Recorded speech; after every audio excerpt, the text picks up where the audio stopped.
Bien, habíamos dicho que la ética cristiana también se puede clasificar como deontológica de los deberes.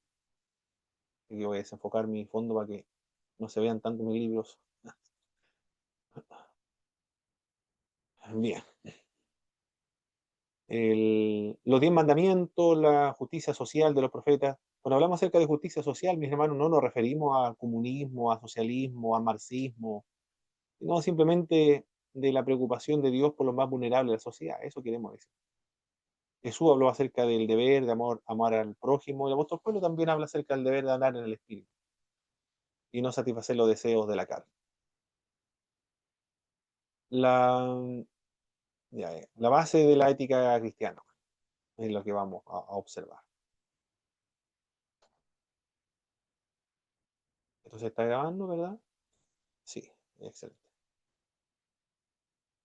Bien, después de analizar entonces los distintos sistemas teleológicos de la ética, que es una rama de la filosofía, cuando nosotros estudiamos teología sistemática 1, bueno, ninguno de los hermanos que está acá ha tomado teología sistemática 1. Bueno, no se preocupe, lo van a tomar, porque nosotros estamos acá en la malla curricular el sexto año, pero es por tema del día nada más, porque ustedes pueden estudiar el día viernes en la tarde, otro en la mañana, y esa es la materia que se está dando el día viernes en la mañana, en la tarde. Pero el próximo año, el día viernes en la mañana y la tarde, corresponde al primer año, por lo tanto van a tomar no, en orden la malla curricular. Así que no se preocupe, lo van a tomar en algún momento. Y la que, En hermano, y la que hizo en el verano, esa teología sistemática, la uno, teología sistemática uno, y esa claro, yo usted la tomó, tomé por la hermano. del verano. Sí, bien, hay un hermano que lo tomó, gloria a Dios. Muy bien.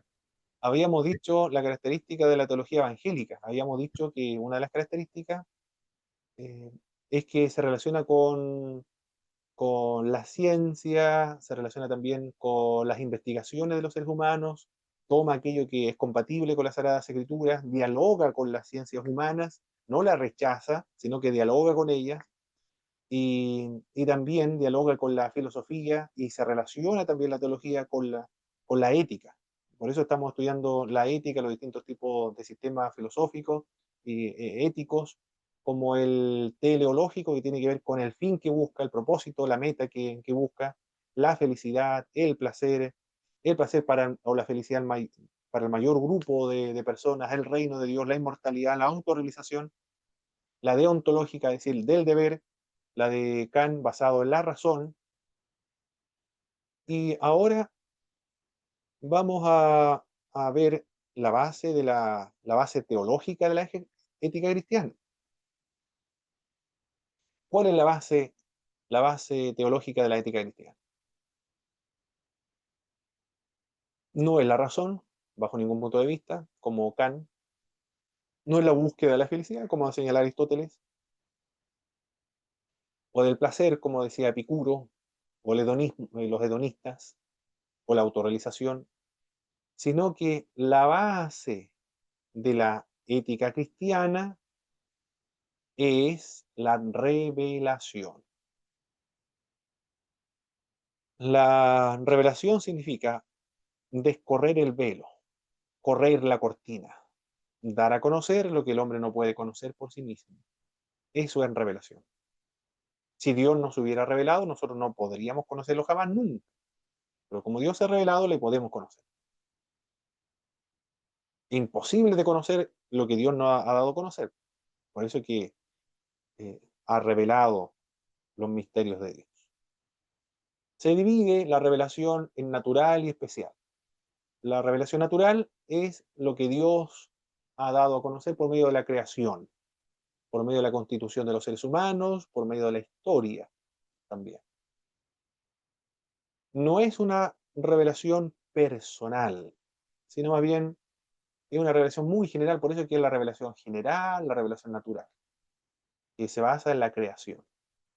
No es concreta, no es específica, no es relacional, no es personal ese tipo de revelación. Es muy subjetiva también, es imperceptiva para el hombre o la mujer que no sea creyente. En cambio, la revelación especial es personal.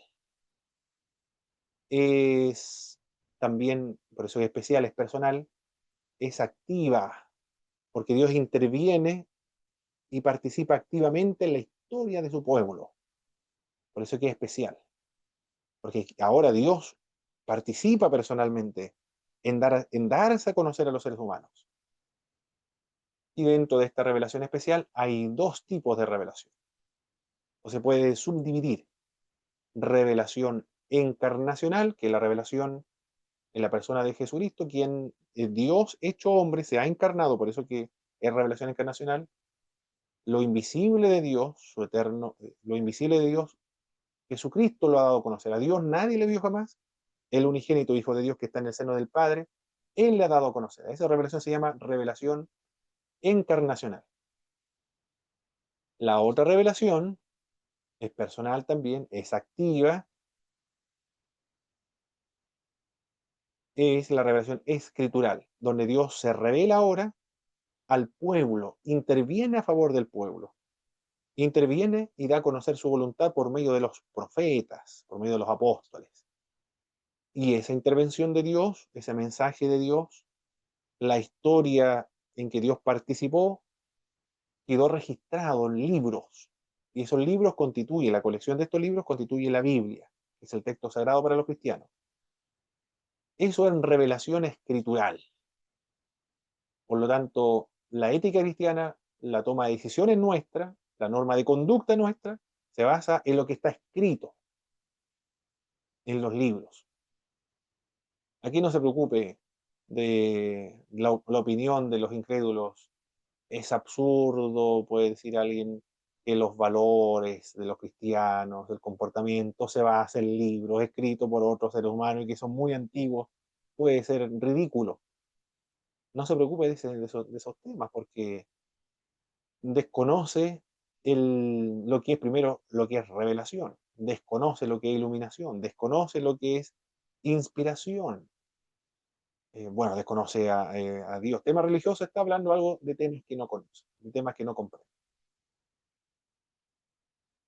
Eso es revelación entonces, revelación escritural. Dios se ha revelado y esa revelación quedó registrada en los textos sagrados. Por eso los protestantes decimos nosotros que la Biblia es la única fuente de autoría para temas de doctrina y la única y exclusiva fuente para la norma de conducta de cada uno de los miembros de las iglesias protestantes y evangélicas. Ojalá fuera así, sería magnífico, pero en realidad no es tan así. Claro que si conocieran la fuente de donde se adoptan ciertas prácticas cristianas, podría inclinarse más y ser un poco más bíblicos, pero es el problema. Pero todos los cristianos evangélicos, teóricamente, la norma de conducta se basa exclusivamente en las Sagradas Escrituras. Pero también, esa es la principal, pero también en la naturaleza de Dios. Dios es santo, Dios es justo, Dios es el creador, es el sustentador, es misericordioso, es bondadoso, es el legislador supremo del universo, es el estándar de moralidad y de conducta para todos los creyentes.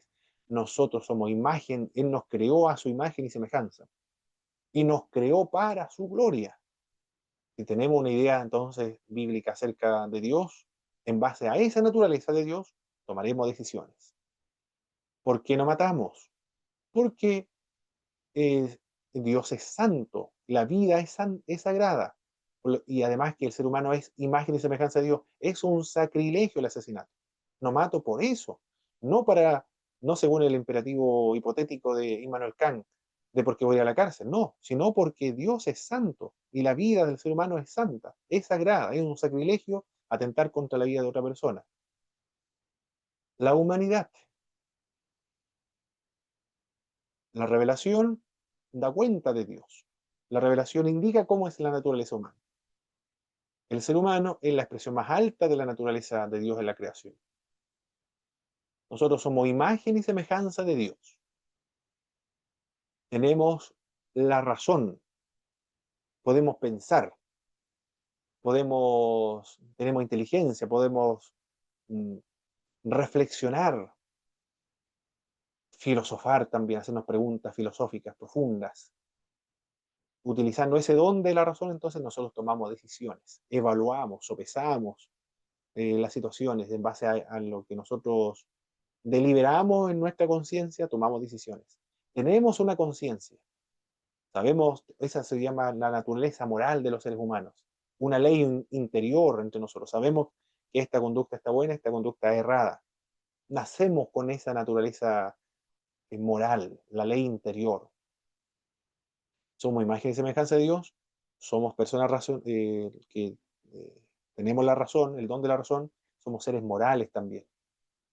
Teniendo todos esos elementos, podemos tomar decisiones. Y también la escatología. Hay dos moradas para los seres humanos, el cielo y el infierno.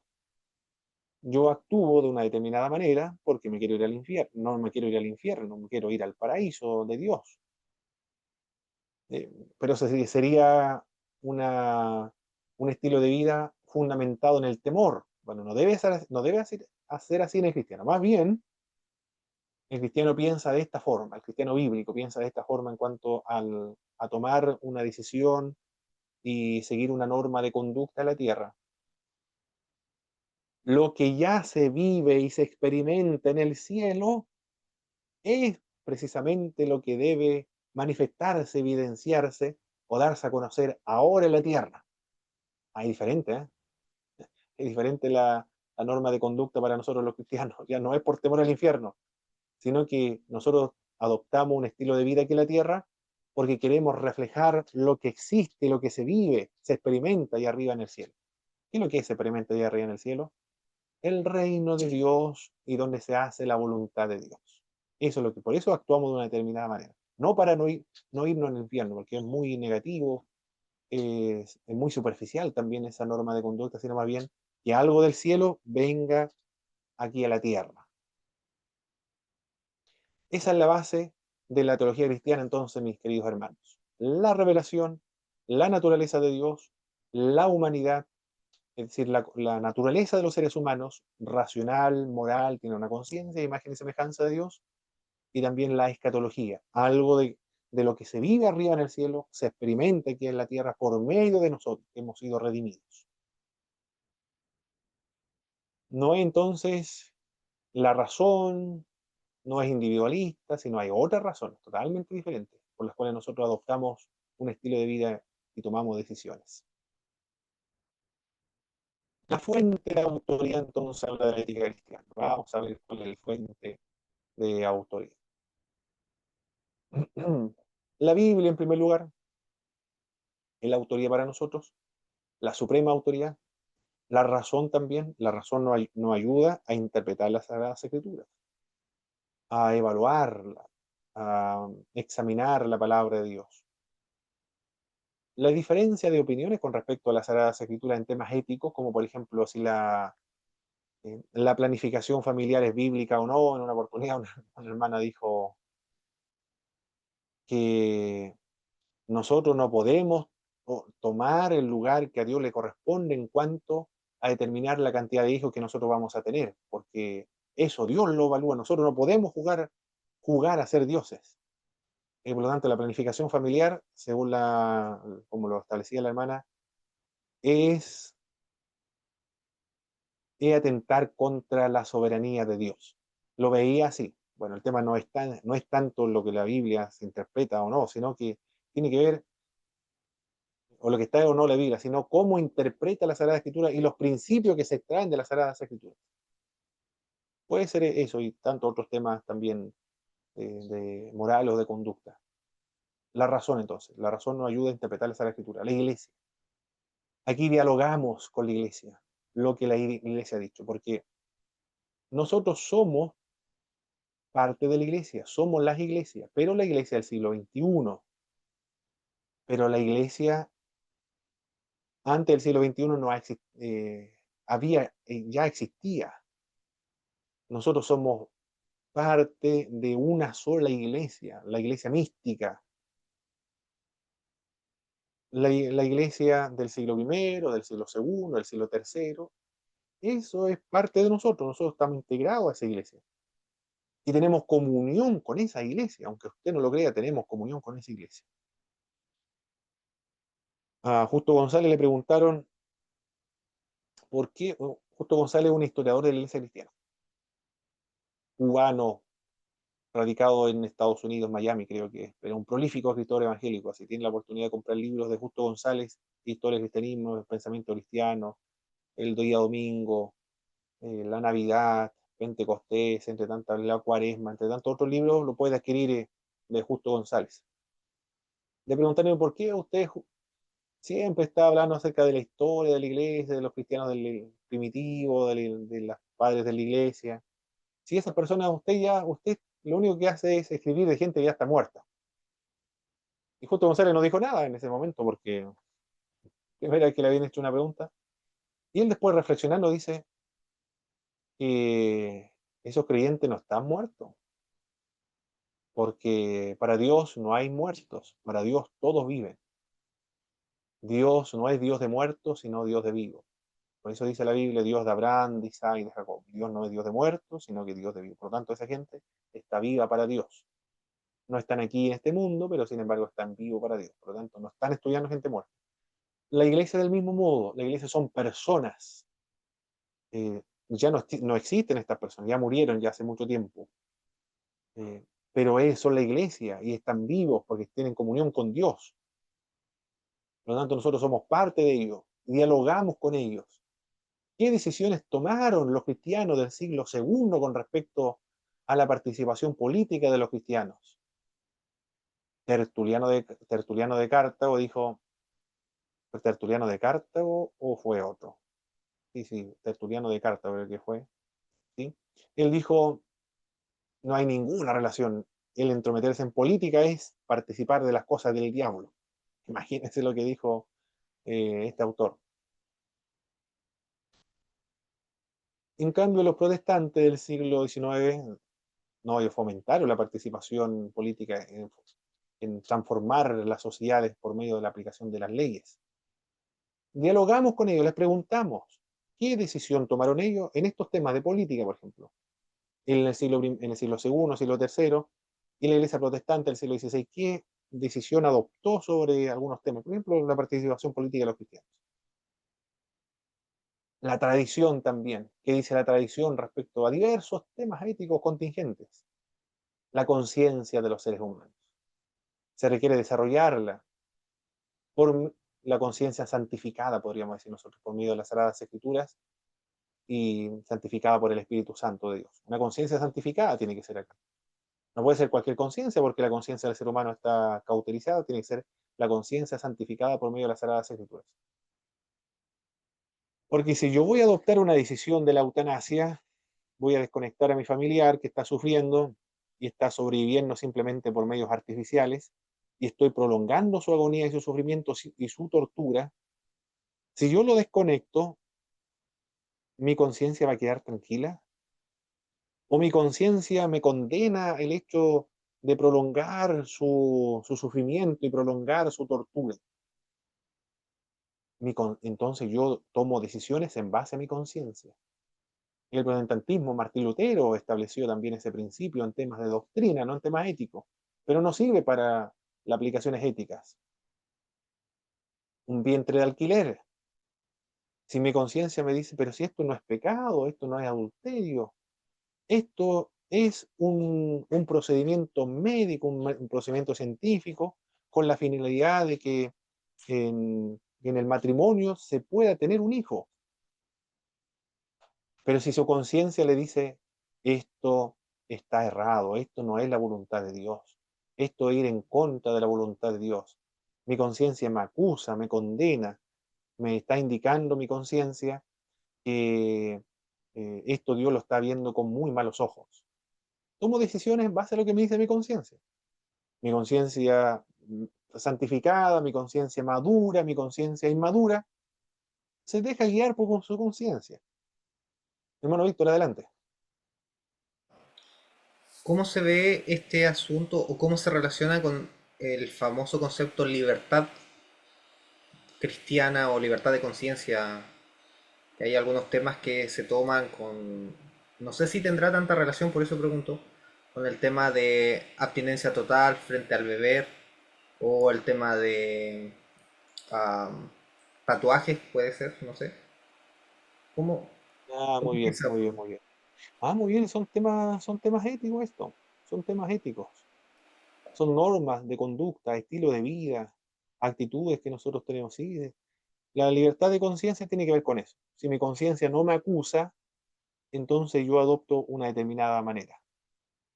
Cuando no hay una provisión explícita en las Sagradas Escrituras, como por ejemplo el tema que había dicho de la abstinencia total en bebidas alcohólicas. El, Esto depende, habíamos dicho de la cultura, ¿cierto? De las sociedades, hablamos acerca de eso. Había un profesor de teología de la iglesia luterana y estaba era luterano, y él estaba en un bar bebiendo una caña así de grande, de cerveza o chop, no sé qué era. Esto no él, yo lo vi, sino que me lo contó un pastor que estudió en esa institución teológica, pero era gigante. Y estaba bebiendo cerveza, supongamos que era cerveza, no sé si era chop. Y lo vio el estudiante, le dijo después cuando estaba en el Instituto Bíblico, Seminario Teológico, no se preocupe, le dijo el pastor, no se siente incómodo, no se sienta mal. Si esto es parte de nuestra cultura, le dijo, porque lo miró mal, el hermano era de una iglesia pentecostal muy rigurosa, no se preocupe, le dijo. Esta es parte de nuestra cultura, nosotros estamos acostumbrados a ver de esta forma. Pero era un vaso, pero gigante. Era más como dos, tres botellas de un litro, yo creo, no sé cuánto habrá sido eso. Resistente el alemán, ¿eh? Resistente. Es parte de la cultura. En la iglesia luterana, empleando las mismas fuentes de autoridad, la Biblia, la razón, la iglesia, la tradición, la conciencia, pueden tomarse un vaso de cerveza gigante. La conciencia de ellos tiene libertad de conciencia. No le acusa a su conciencia. El otro hermano se sintió muy incómodo. Otro caso es de la iglesia luterana. Vamos a una iglesia evangélica ahora. La iglesia bautista del Tabernáculo Metropolitano de Londres, Gran Bretaña, en Inglaterra.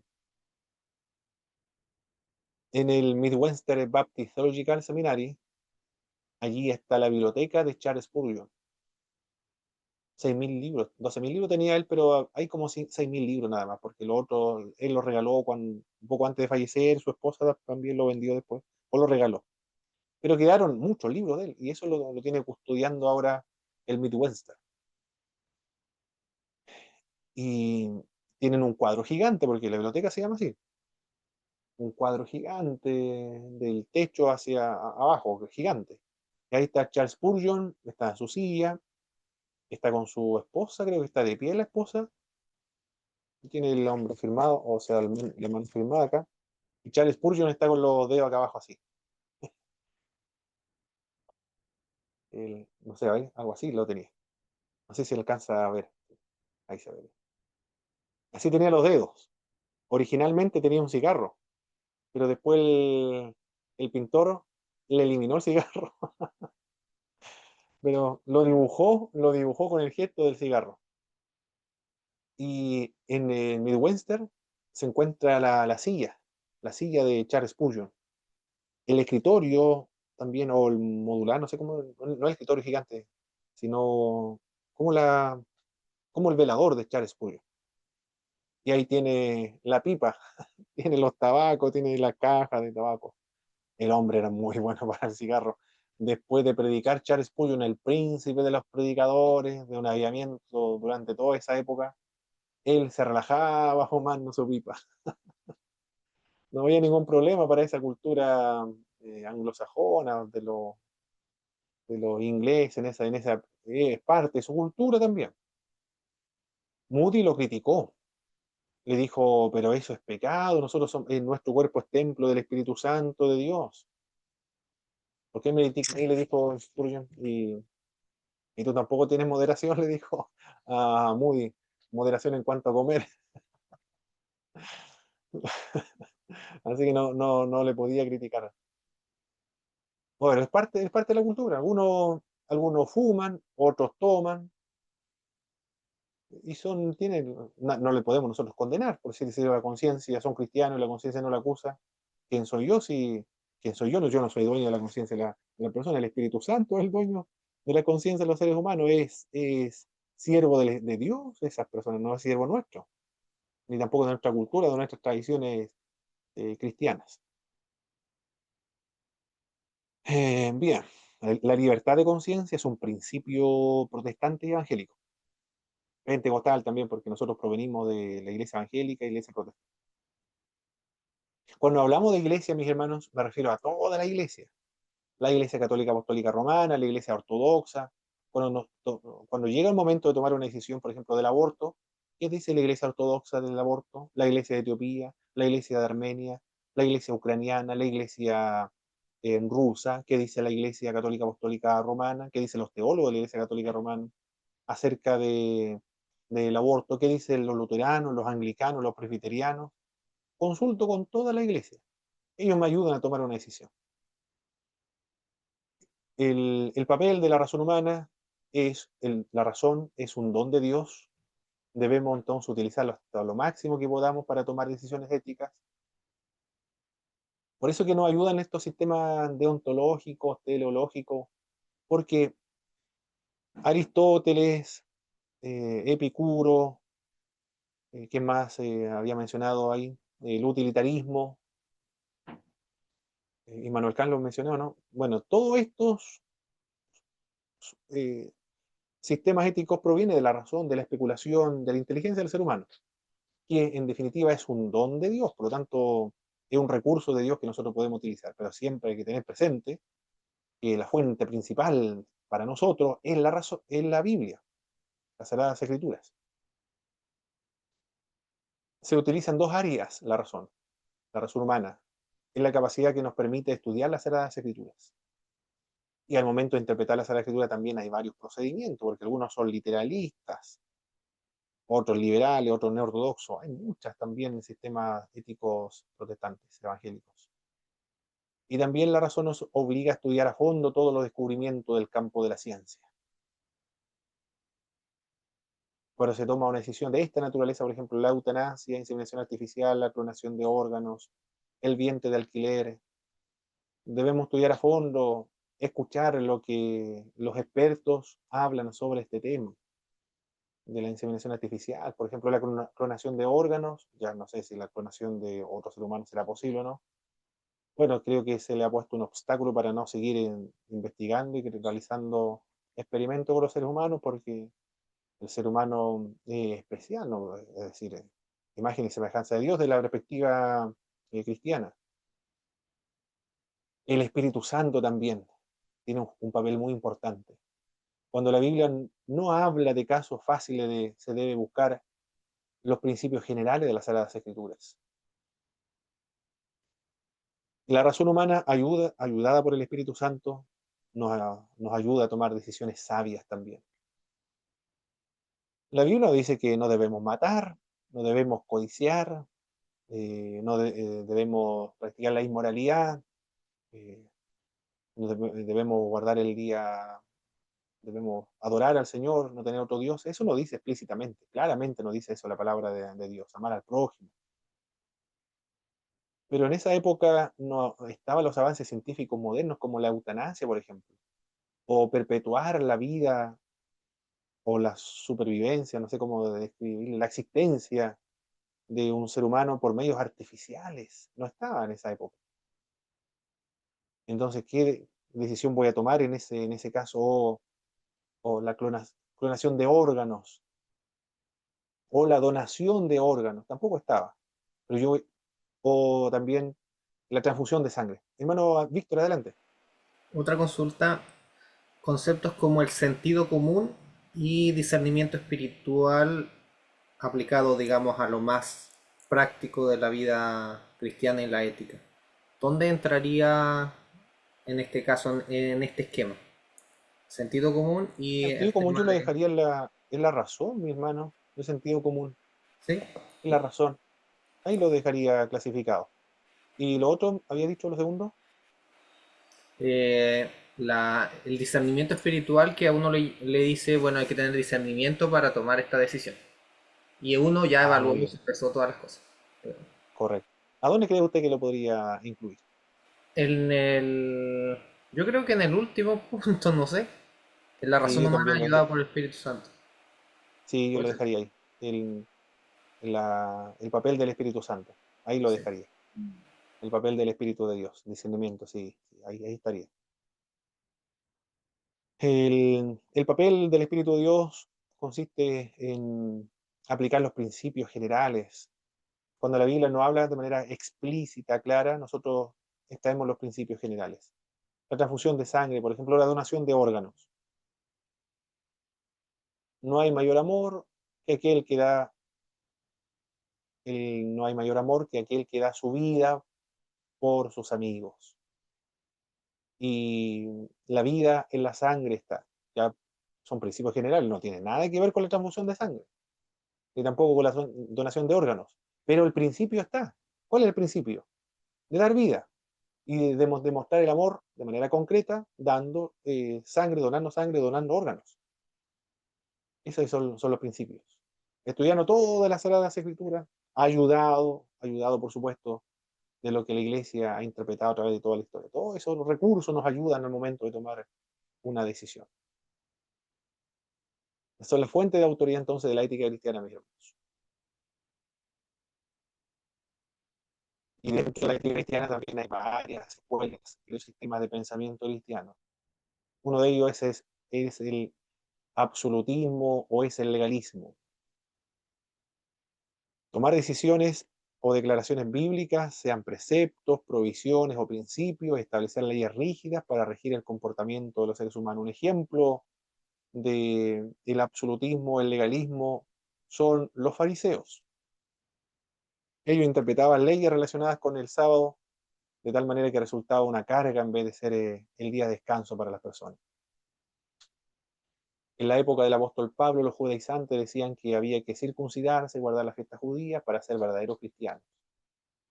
También hoy existe este tipo de ética cristiana, tomar decisiones de manera absolutista y legalista, como por ejemplo, vista al hombre como hombre y la mujer como mujer.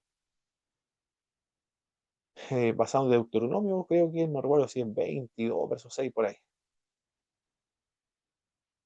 Esto es lo que dice la Biblia. El hombre debe vestir como hombre y la mujer debe vestir como mujer, es decir, con polleras y faldas.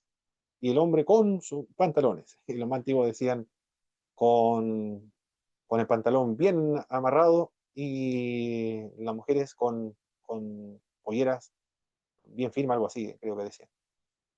Pero también esa es una interpretación muy cultural, muy moderna de la Sagrada Escritura. La Biblia no habla de falda, de pollera, no habla acerca de pantalón. Está hablando en un contexto religioso, más bien. Por eso es que es importante entender la cultura y el contexto histórico, el contexto particular del pasaje de las Sagradas Escrituras.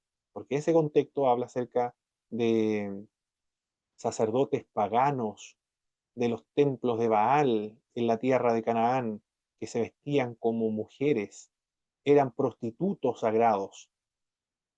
Prostitutos sagrados en el sentido de que ejercían funciones sacerdotales como prostitutos en los templos de Baal en aquella época, y ellos se vestían como mujeres.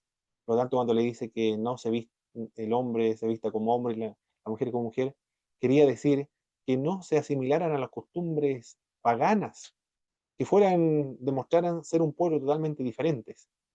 Actualmente eso podría referirse al travestismo o algún culto relacionado donde sacerdotes son homosexuales, podríamos ahí aplicarlo, pero no en el caso de las vestimentas actuales. Eso sería el absolutismo o legalismo. Eh, ¿Qué más puede ser? De las joyas, en el contexto del profeta Isaías, de los que usan aro, los que usan collares, pulseras, y algo que se pone en los pies en aquella época, No está hablando de que las mujeres no usen aros, collares o implementos de adorno en el cuerpo. Hermano Víctor, adelante.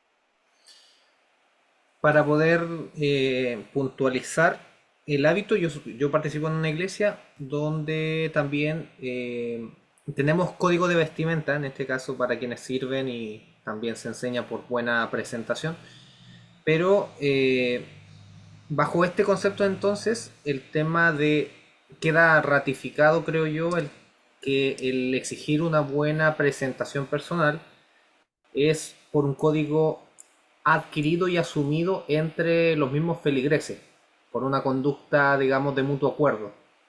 Exacto. Ya, Es una gracias. cultura interna de la denominación. Bien. No corbata, falda, por ejemplo, son como cualquier institución, tiene su propio uniforme, su propia norma de vestimentas, así es. Eso es parte de una cultura interna, eso está bien. El otro es el literalismo, intenta cumplir literalmente con las provisiones que están en las Sagradas Escrituras.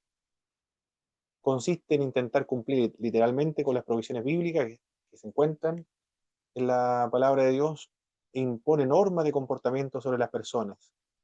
Hoy en día en base a esas provisiones, como por ejemplo los adventistas del séptimo día, sobre el guardar el día sábado, o también no comer cerdo, no comer ñachi, prietas. No sé si ustedes alguna vez han probado eso o no, pero yo probé el ñachi, no me gustó para nada. Todos hermanos conocen el ñachi, ¿verdad? Hermano Víctor, hermana Nidia, el ñachi. ¿Sí? Bueno, nosotros, Yo no, solo he probado prietas. sí, yo de forma personal tomé un voto bajo mi libertad de conciencia de que no como prieta ni como ñache. Ah, ok, ok, ya. Sí. Sí, lo Yo una otro vez es lo que probé, pero no también me en gustó. tema de gustos no me gusta como eso se llaman todo la menudencia, ¿no? Creo que sí se llama. No, no sé. No. Bueno, pero eso. Ah, ok. El, bueno, los adventistas del séptimo día se caracterizan por esos literalismos en algunos mandatos de la Sagrada Escritura. Actualmente hay otro grupo que son los raíces hebreas, los judaizantes, los nazarenos. Ellos aplican toda la Sagrada Escritura del Antiguo Testamento, o sea, todas las leyes, los mandamientos ritualistas, ceremoniales, morales a los cristianos de hoy. Por eso guardan el día sábado. Algunos se circuncidan, otros no se circuncidan. Y guardan todas las fiestas judías. El otro es situacionismo, circunstancialismo. Esto surge en la década de los 60. ¿Qué señala el situacionismo? La única norma que tiene validez para guiar la toma de decisiones según las circunstancias, según la situación. Lo que nos guía es el amor. En sí no hay ninguna cosa mala de forma intrínseca. No, aquí es diferente porque sí hay algo malo, es decir, un acto constituye algo reprobable, prohibido por Dios. Las cosas a veces son malas y otras son buenas, depende de la circunstancia en que uno actúa. El fundador de este sistema es Joseph Fletcher. Según él, solo hay una norma para tomar la decisión y esa es el amor. Algunas pueden ser situacionistas, circunstanciales, sin embargo. Por ejemplo, la legítima defensa privilegiada consiste en darle muerte a una persona que intenta quitarme la vida. La legítima defensa privilegiada con un elemento, dice la legítima defensa privilegiada, con un elemento que, que sea proporcional al elemento con el cual estoy siendo agredido. Por ejemplo, si hay una persona que me quiere matar con un cuchillo, yo tengo que defenderme con un cuchillo. Si hay una persona que me quiere matar con un palo, yo también tengo que tener un palo para defenderme. Si hay una persona que tiene una pistola, por ejemplo, del calibre más pequeño, yo no puedo defenderme con una bazooka, por ejemplo, o una ametralladora. Bueno, un ejemplo nada más, pero tiene que ser un elemento proporcional con el elemento con el cual está siendo agredido. Creo que eso se está solucionando ahora, creo. Creo que hubo una modificación de esa ley, no sé, tendría que preguntar, estar seguro, porque no en todos los casos, cuando sufren los carabineros un ataque, algunos pueden ser con un cuchillo que no esté afilado, con un palo o algo que lo quieran atropellar, por ejemplo, ellos pueden utilizar su armamento de fuego que no es proporcional con el elemento que lo quieran atacar, pero está en peligro en su vida, por eso pueden emplear algún elemento para defenderse. Eso sería una circunstancial o, o de acuerdo a la situación en la cual uno se encuentra.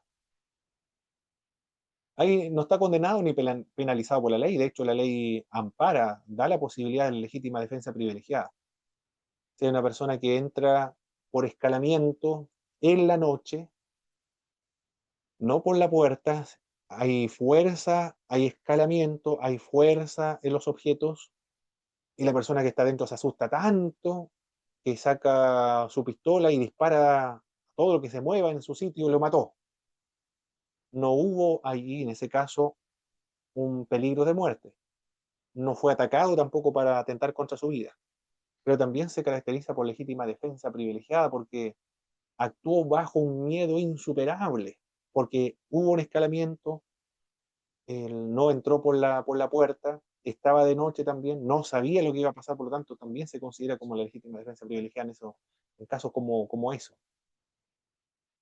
Bueno, son algunos ejemplos de situacionismo o circunstancialismo.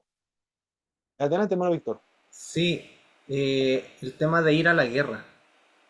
Ahí, eso es el tema, por ejemplo, porque uno tiende a defender por el patriotismo, digamos, la patria, y resulta que en el otro lado tal vez haya otro cristiano que también por su patria se defienden y se asesinan mutuamente, o se buscan, digamos, dependiendo los requerimientos, ¿no? Bueno, el asesinato implica quitarle la vida a otra persona en un contexto diferente. Eso es Claro. asesinato. Asesinato es cuando hubo premeditación, motivado puede ser por el odio, la rencilla, cualquier cosa. Pero en el caso de guerra es diferente porque ahí consiste en darle de baja, en darle muerte, quitarle la vida, pero asesinato no implica ese aspecto negativo en la guerra porque es un servicio, es un trabajo que está cumpliendo, es Ahí, necesario también. sí, socialmente también se ve el tema del asesinato como sin intención o no sé, como los conceptos legales, pero también creo que la sociedad como penaliza ciertas cosas. Cuando tú no Ah, buscas, pero lo realizas igual. cuando no hay dolo, cuando no hay una intención, cuasi Eso. delito de homicidio, cuasi Es. asesinato, cuasi asesinato, creo que se llama, cuasi homicidio, Mm. algo así, cuasi delito de homicidio. Bueno, no hay intención, pero igual es condenado, sí, eso es así. El relativismo también es otro posible clasificación de la ética cristiana, aplican los principios del relativismo para dar laxitud al comportamiento humano. Los precursores fueron los neortodoxos. Los neortodoxos fueron un sistema teológico que quedó en la mitad de camino, ni en el liberalismo teológico ni en la ortodoxia. El liberalismo teológico no cree en la sobrenatural, no cree en la inspiración sobrenatural de la Sagrada Escritura. La Escritura es un libro humano, se comete errores. La ortodoxia, la doctrina correcta. Los neortodoxos quedaron a mitad de camino, por lo tanto el sistema ético que ellos establecieron no es absolutamente bíblico porque no creen en esta revelación especial de las Sagradas Escrituras. De hecho, para ellos la Biblia comete errores. Todo es relativo nada más en cuanto a alguna toma de decisión según este punto de vista. Bueno, hay mucho más. Creo que vamos a alcanzar. ¿Qué hora es? Quedan 10 minutos. Ya. Vamos a dar un repaso rápido eso de clase número 1 que estuvimos viendo. Dijimos entonces que ethos significa costumbres o prácticas que son aprobadas o desaprobadas por un grupo específico al que nosotros le llamamos cultura. Definimos también lo que era sociedad, personas que tienen características comunes, raíces culturales comunes en una nación. A eso se le denomina sociedad, un grupo grande de personas que vive en un determinado territorio. Y se le llama nación o Estado también. Definimos lo que es Estado y nación, que no es lo mismo. Porque en un Estado puede tener varias naciones.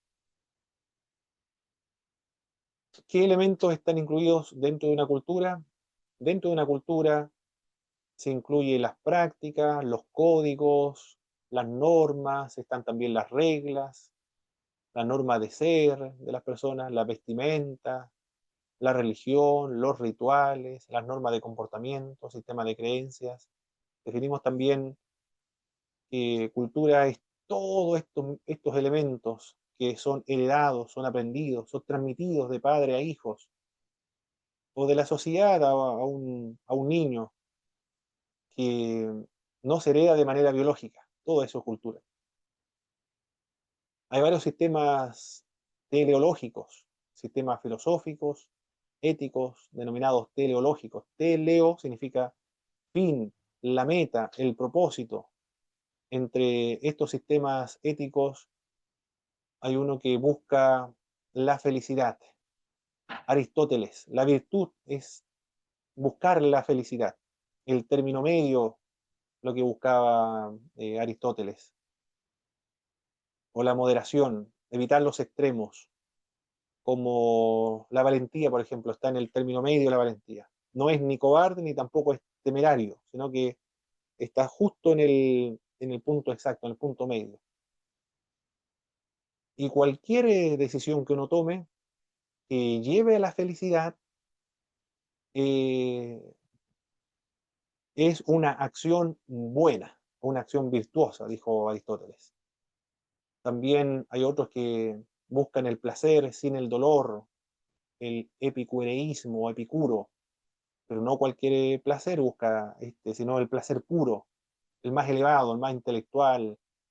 Sería actualmente la literatura, la pintura, la alta cultura sería actualmente lo que buscaría el, los, los epicureístas o este sistema del epicureísmo.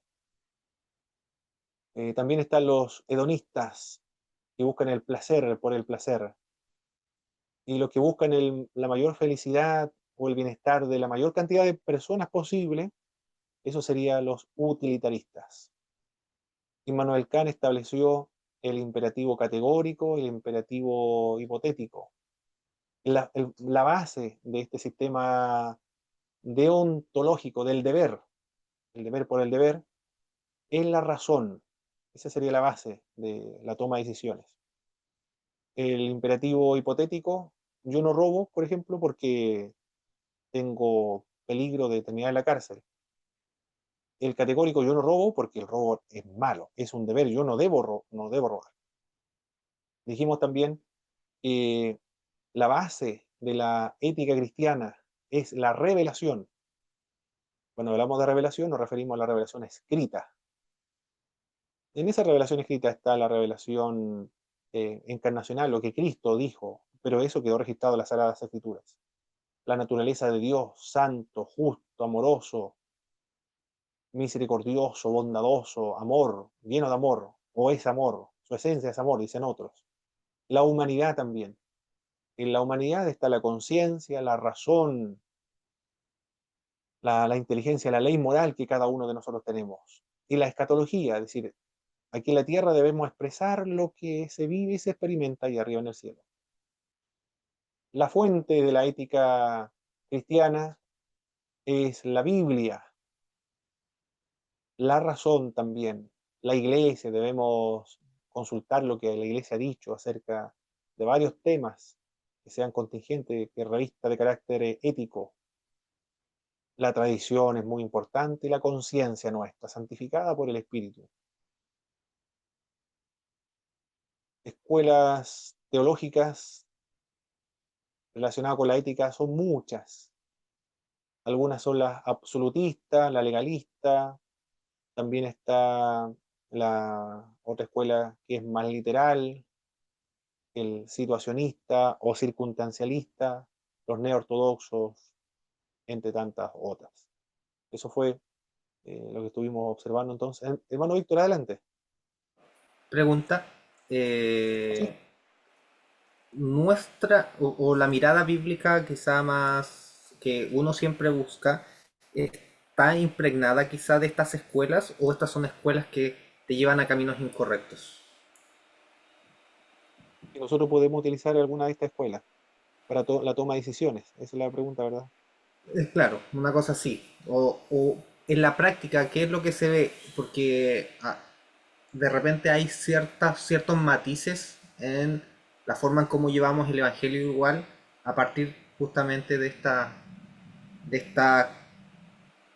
¿cómo se llama? De estos sistemas éticos que te llevan a tomar decisiones en virtud de eso.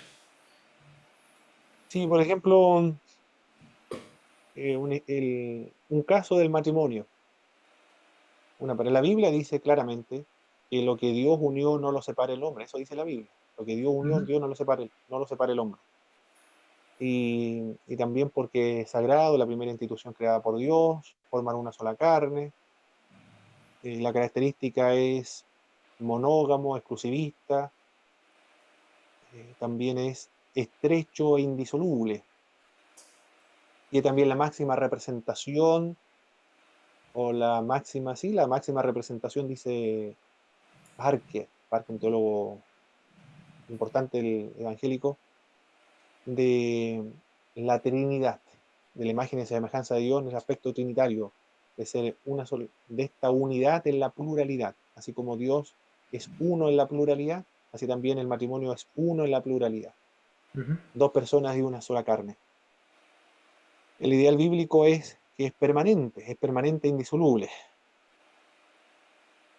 Pero cuando el esposo de pronto el esposo adquiere en su vida algunas actitudes que es cristiano, pero después se vuelve mundano, comienza a ejercer la violencia, se vuelve un drogadicto y después se vuelve un poco más violento, le ha golpeado a la esposa, ha golpeado a los hijos, en una oportunidad intentó quemar la casa, amenaza a la esposa con cuchillos. En ese caso, ¿qué usted recomendaría? En ese caso brutal, hay que optar por el mal menor. Entonces aplicaríamos la ética utilitarista, optar por el mal menor. Perfecto. Sí. Perdón, proporcionalista, creo que se llama esta escuela, proporcionalista. Es decir, evitar el mal menor, Ujú. porque va a terminar esa persona si nosotros promovemos que el matrimonio es indisoluble en cualquier circunstancia y absolutamente debe luchar por la unidad matrimonial. Se va a condenar a la esposa a una muerte segura. Claro, Por lo tanto, ahí se va a utilizar una ética proporcionalista, es decir, optar por el mal menor. claro. Por eso preguntaba, porque trataba de ver cuál es el verdadero camino y al final nos damos cuenta que todos son manifestaciones, quizás si nos vamos a los extremos pero yendo, digamos, en la sabiduría del Señor, bueno, nosotros vivimos un evangelio que tenemos cierta escuela, pero esa era como mi consulta. Perfecto. Y además que llegando a esa conclusión, nosotros estamos utilizando una autoridad dentro de la ética cristiana, que es la razón. Porque todos estos sistemas éticos, deontológicos o teleológicos, son personas que han reflexionado acerca de esto y la razón es un don de Dios a los seres humanos. Por lo tanto, la razón es el medio de la revelación general que nosotros estamos utilizando para tomar decisiones. También proviene de Dios, no es algo que venga desde nuestro interior, porque en última instancia Dios le dio la inteligencia a los seres humanos para tomar decisiones y reflexionar y deliberar en su conciencia. Por lo tanto, también proviene de Dios por medio de la revelación general, no especial, pero en Terminamos, última instancia es un don de Dios. Se termina entonces en el hecho de que toda decisión ética que uno tome tiene que ser en virtud de una responsabilidad por la cual uno también tenga la razón del por qué lo está haciendo suficientemente, con una convicción suficiente que entienda que en su conciencia también el Espíritu Santo lo está guiando. Sería como para ponerle. Sí. En base al caso ese, hermano, de este matrimonio, Ujú. utilizaríamos ese sistema ético proporcionalista y, y también utilizaríamos las Sagradas Escrituras para la toma de decisiones. Ahora se me ocurre, mientras estoy conversando, de un pasaje de Jesucristo. Los fariseos cuestionaron el procedimiento de los apóstoles de tomar trigo un día sábado y ir comiendo un día sábado, porque los fariseos lo interpretaron como un trabajo. ¿Por qué no enseñan a tus discípulos a respetar el día sábado? Y Jesús le respondió, cuando David huía, comió del pan de la proposición que no les era permitido dar solamente a los sacerdotes, y él comió porque había una necesidad física, tenían que alimentarse. Ahí podemos aprender que no hay ninguna ley, incluso una ley establecida por Dios, que esté sobre la integridad física de los seres humanos. Ahí yo estoy utilizando un principio bíblico. Yo quiero proteger la vida de la esposa, de una mujer con sus hijos. Por lo tanto, la ley del matrimonio que es estrecho, indisoluble, no separa el hombre, esa ley no está sobre la integridad física de los seres humanos. Por lo tanto, yo opto por otro principio de la Sagrada Escritura, que es la integridad física de del ser humano. También puedo utilizar la Sagrada Escritura. Están los principios ahí en la palabra de Dios. Bien, pero tenemos muchos recursos entonces ahora, hermanos, muchas escuelas, muchas autoridades, muchas también fuentes para tomar decisiones en nuestra vida. Cuando llega un hermano a consultarnos, ¿qué podemos hacer ahí? Usted tendrá herramientas o enseñarlo en su iglesia también para ayudar a los hermanos a tomar decisiones. Porque como lo aprendimos en discipulado, la finalidad del discípulo y del pastor es que se vuelvan independientes los hermanos a solucionar sus propios problemas, guiados por el Espíritu Santo de Dios. Estas son herramientas que nosotros podemos compartir con los hermanos. La Muy bien, ética, vamos. cortito para que no se me vaya, la ética es paralela a la doctrina, ¿no? La doctrina bíblica. ¿O cómo es el nexo ahí? Subordinada. La doctrina, bueno, la doctrina proviene de la Biblia Ya, y la ética bebe de las Sagradas Escrituras. Es una se fuente de subordina. autoridad y es una base de Perfecto. la ética de la Biblia, Ya, la doctrina. gracias. Perfecto. Vamos a concluir entonces, mis queridos hermanos. Hermana Graciela, por favor, nos dirigen una oración para concluir. Amén. Padre amado celestial, en el nombre de Jesús, le damos las gracias, Señor, por esta clase, Señor amado, con tanta profundidad, con temas nuevos, Señor amado, donde tú nos colocas para poder impregnarnos de esto. Señor, ayúdanos, por lo tanto, para que todo lo que sea dado, Señor, a través de nuestro hermano Pablo Santis, sea, Señor, una enseñanza eficaz, sea, Señor, algo que, Padre amado, a nosotros nos mueva también en amor de tu obra. Señor, bendice todo lo que se ha llevado a cabo, Padre, y todo te lo pedimos en el nombre de tu Hijo amado Jesucristo. Amén. Amén. Muchas gracias, hermana Graciela. Que el Señor le bendiga y le guarde, mis queridos hermanos. Nos vemos la próxima semana.